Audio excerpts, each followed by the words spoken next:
दोस्तों नमस्कार। स्वागत है आप सभी का हमारे YouTube चैनल पे।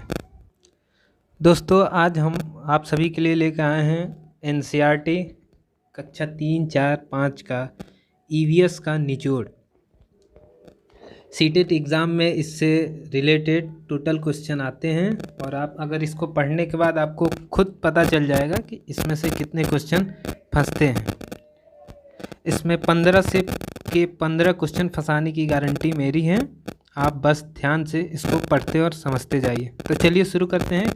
कक्षा 3 से पार्ट नंबर 2, इसमें टोटल वही पाठों को सम्मिलित किया गया है जो बहुत ही ज़्यादा इम्पोर्टेंट है।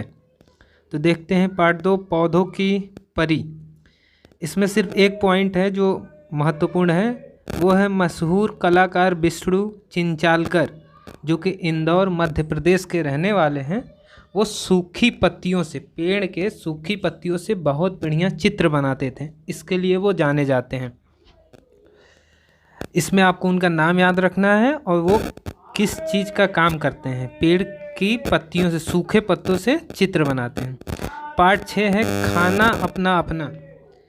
इसमें रोटियां बनाने की विधि दी हुई है। ये तो आप सभी लोग इससे फैमिलियर होंगे, फिर भी हम इसको पॉइंट वाइज देख लेते हैं कि शुरुआत से, जो इनिशियल पॉइंट से लास्ट स्टेज तक क्या प्रोसेस होता है। सबसे पहले एक बर्तन में आटा लेते हैं, फिर आटे को गूँथ लेते हैं। उसके बाद थर्ड प्रोसेस है, अब आटे की छोटी छोटी गोल लोई बनाएं और उसके बाद इसे बेले और आग पर पका दें। तो ये बेसिकली रोटी बनाने का प्रोसेस है। इसको हमें सीरियल से याद रखना चाहिए। आगे है हांगकांग में लोग लिंग हू फेन खाते हैं, यह सांप से बना होता है। ये पॉइंट अब तक सीटेट में आ चुका है, सो इसलिए इसका एक एक पॉइंट बहुत ही इम्पोर्टेंट है और आपको ध्यान रखना है। अगला देखते हैं, कश्मीर के लोग सरसों के तेल में पकी हुई तालाब की मछलियाँ खाते हैं। कश्मीर के लोग सरसों के तेल में पकी हुई तालाब की मछलियाँ खाती हैं।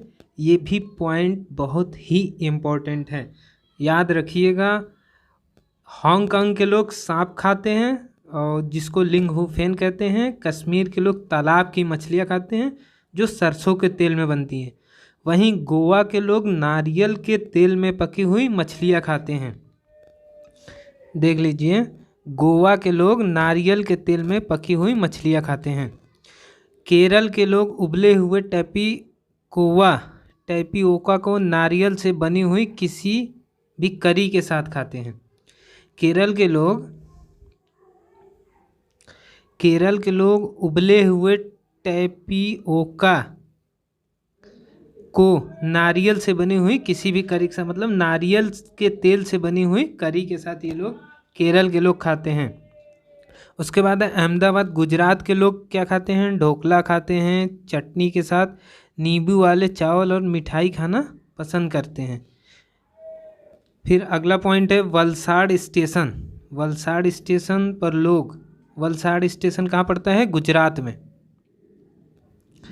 वलसाड़ स्टेशन पर लोग बटाटा वड़ा, पूरी साग, ठंडा दूध, फल व चाय बेचते हुए मिल जाएंगे। जब कभी आप अगर वलसाड़ गुजरात की तरफ जाएंगे तो ये सारी चीज़ें वहाँ पे मिल जाएंगे। तो ये भी बहुत इंपॉर्टेंट पॉइंट है, इसको भी हमें याद रखना है। आगे है पार्ट नंबर 7 के कुछ इंपॉर्टेंट पॉइंट, बिन बोले बात। इसमें है मूक नाटक। मूक नाटक एक ऐसा खेल है जिसमें बिना बोले सभी को अपनी बात दूसरों तक पहुंचानी होती है।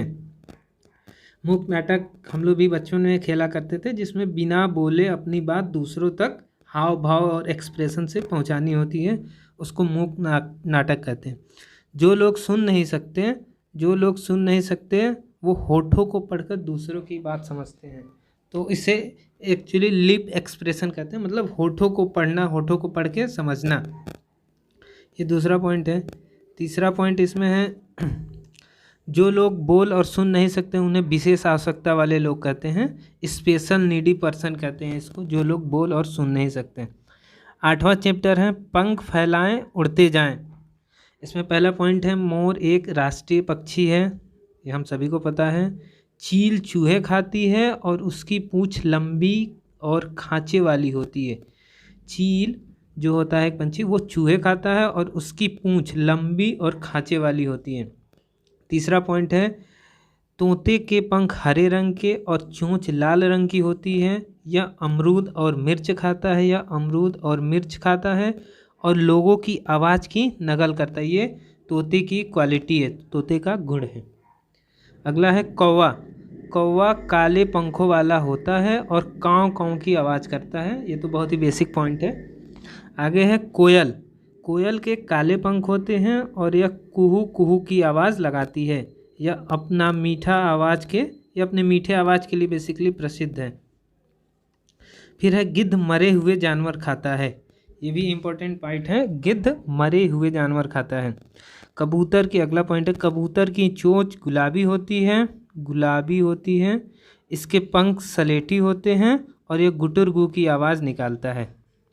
अगला है दर्जन चिड़िया अपनी चोंच का सुई की तरह इस्तेमाल करके पत्तियों को बुनकर घोंसला बनाती है। ये एक ऐसी चिड़िया है जो 2 पत्तियों को अपनी चोंच से सुई की तरह सिल के उसे अपना घोंसला बनाती है। इसी तरह कठफोड़वा पेड़ के तने में छेद बनाता है और वहाँ छिपे हुए कीड़े खाता है। कठफोड़वा ऐसे पक्षी है जो तने में अपने नुकीले फोल्ड से उसमें छेद करता है और वहाँ जो कीड़े छुपे होते हैं उनको अपना भोजन बनाता है। अगला पॉइंट है मैना।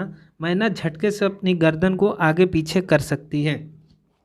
ये अगला पॉइंट है उल्लू अपनी गर्दन पीछे तक घुमा सकता है। इन दोनों में बेसिकली अंतर आपको समझना है। पहला है मैना झटके से अपनी गर्दन आगे पीछे कर सकती है क्योंकि उनकी जो आँखें होती हैं वो स्थिर होती हैं, इसलिए वो झटके से देखने के लिए गर्दन आगे पीछे करती हैं।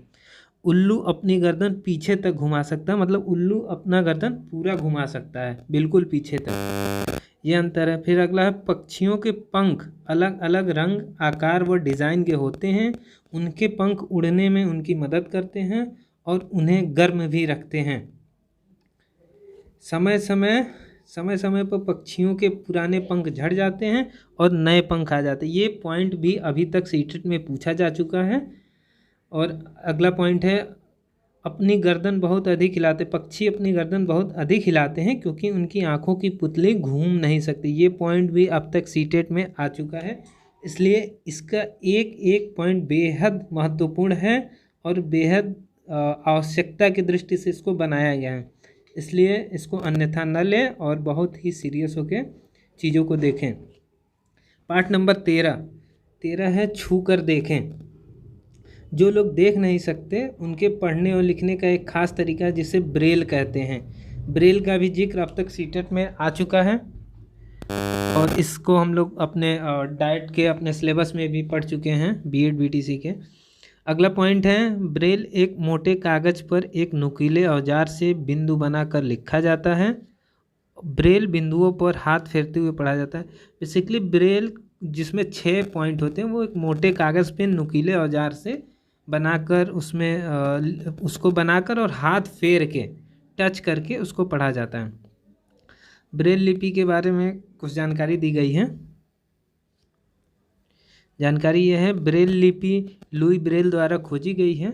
वह फ्रांस का रहने वाला था। वह 3 साल का था तब उसके पिता के औजारों से खेल रहा था। तब वो अपने पिता के औजारों से खेल रहा था और अचानक एक नुकीले औजार से उसकी आंखों में चोट लग गई और आँख खराब हो गई। उससे आँखों से दिखना बंद हो गया था। बेसिकली इसे कह सकते हैं आवश्यकता आविष्कार की जननी है। आगे अगले पॉइंट से आप समझ जाएंगे कि मैंने ऐसा क्यों कहा। लुई ब्रेल की पढ़ने की बहुत रुचि थी। उसने हार नहीं मानी और पढ़ने के तरह तरकीबें सोचता रहता था। आखिर उसने एक तरकीब ढूंढ लिया, छूकर और महसूस कर पढ़ने का। यह ब्रेल लिपि के बारे में या ब्रेल लिपि के नाम से जानी जाती है। बेसिकली जो ब्रेल था, लुई ब्रेल, जब उसकी आंखें चली गईं तो उसने उसकी पढ़ने की इतनी रुचि थी कि उसने एक नई पद्धति खोज निकाली जिसे ब्रेल लिपि कहते हैं। तो इसलिए मैंने कहा आवश्यकता आविष्कार की जननी है। उसकी पढ़ने की इच्छा ने एक नई पद्धति, एक नया तरीका और बहुत से अंधे बच्चों के लिए वरदान साबित हुए। अगला पॉइंट है ब्रेल लिपि में मोटे कागज़ पर उभरे हुए बिंदु बने होते हैं। उभरे होने के कारण इन्हें छूकर पढ़ा जा सकता है। अगला पॉइंट है ब्रेल लिपि 6 बिंदुओं पर आधारित होती है। आजकल इसमें नए नए परिवर्तन हुए हैं जिससे इसे पढ़ना लिखना और भी आसान हो गया है। यह अब कंप्यूटर द्वारा भी लिखी जाती है। तो इस पॉइंट को भी इम्पोर्टेंट रखिएगा, अब ये कंप्यूटर बेस्ड भी सिस्टम हो गया है। पार्ट नंबर 15 है आओ बनाएं बर्तन। इसमें पहला पॉइंट है बहुत साल पहले एक ऐसा समय था जब लोगों के पास बर्तन नहीं थे, तो लोगों को खाने पीने की चीज़ों को पकाने, सामान रखने के लिए बर्तन की ज़रूरत पड़ती थी। बहुत कोशिश करने और दिमाग लगाने के बाद लोग बर्तन बनाना सीख गए। शुरुआत में पत्थर और मिट्टी से बनाए जाते थे। लोग पत्थर के बर्तन हाथों से पत्थरों को खोद कर, कुरेद कर, मिट्टी के बर्तन को गूंथ कर अपने हाथों से आकार देकर बनाते थे। जैसे आज भी आप लोग देखते हैं मिट्टी के जो बर्तन बनते हैं वो हाथों से ही आकार दे के बनाया जाता है, जिसका काम कुम्हार करते हैं। ये भी पूछा जाता है कि मिट्टी से बर्तन बनाने वाले को क्या कहा जाता है? कुम्हार कहा जाता है। अगला पॉइंट है लोगों ने यह भी खोज लिया कि मिट्टी के बर्तनों को मजबूत बनाने के लिए उन्हें आग में पकाना चाहिए, और मिट्टी के बर्तन को आग में पकाने से वो और भी मजबूत हो जाते हैं। पार्ट नंबर 16 के कुछ इम्पोर्टेंट पॉइंट एक ही इसमें है। स्टापू एक राजस्थानी खेल है जिसे हाफ स्कॉच भी कहा जाता है। इसे ठिप्पी से खेला जाता है।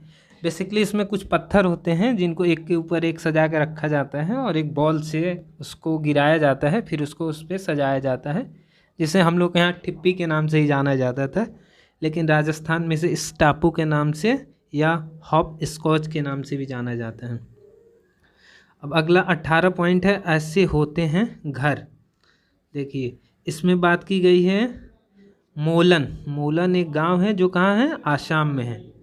बहुत वर्षा होती है, मतलब आसाम में बहुत वर्षा होती है, इसलिए यहाँ घर ज़मीन से लगभग 10 से 12 फुट ऊंचे बने होते हैं। ये मजबूत बांस के खंभों पर बने होते हैं। ये घर अंदर से लकड़ी के ही बने होते हैं। ये लकड़ी के घर बने होते हैं जो कि 10 से 12 फुट ऊपर बने होते हैं। अगला पॉइंट है मनाली एक पहाड़ी इलाका है। यहाँ बहुत वर्षा होती है और बर्फ़ भी पड़ती है। यहाँ मकान पत्थर या लकड़ी से बनते हैं। दोस्तों गौर करिएगा, पिछले ही साल दिसंबर 19 में इससे रिलेटेड या ये कहें कि यही पॉइंट ऑप्शन में, एक क्वेश्चन के ऑप्शन में ईवीएस में आया हुआ था।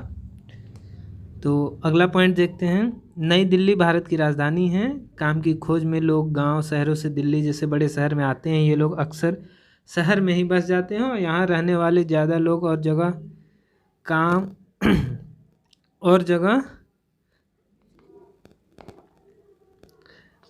करते हैं। और बहुत से लोगों के पास मकान नहीं होते, उन्हें झुग्गी झुपड़ियों में रहना पड़ता है, और कई लोगों के पास वह भी नहीं है।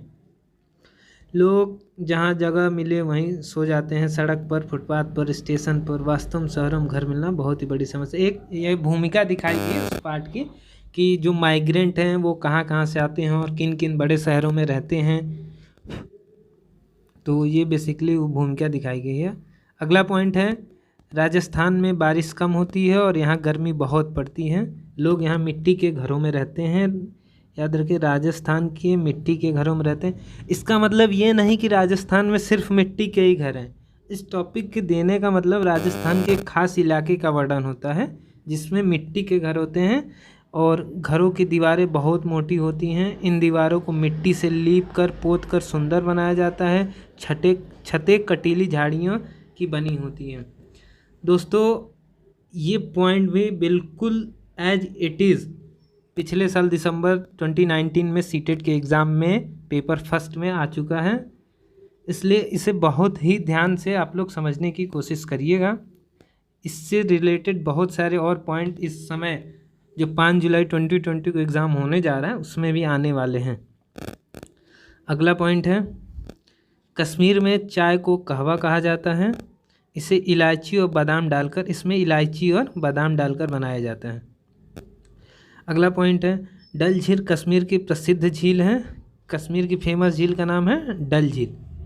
लोग घर नाव हाउस बोट में रहते हैं। वहाँ पे लोग जो घर रहते हैं उनको हाउस बोट कहते हैं। शिकारा एक खुली हुई एक खुली नाव है जो चंपू से चलाई जाती है। जो शिकारा एक बेसिकली नाव की टाइप है जो खुली हुई होती है और एक चप्पू से चलाई जाती है।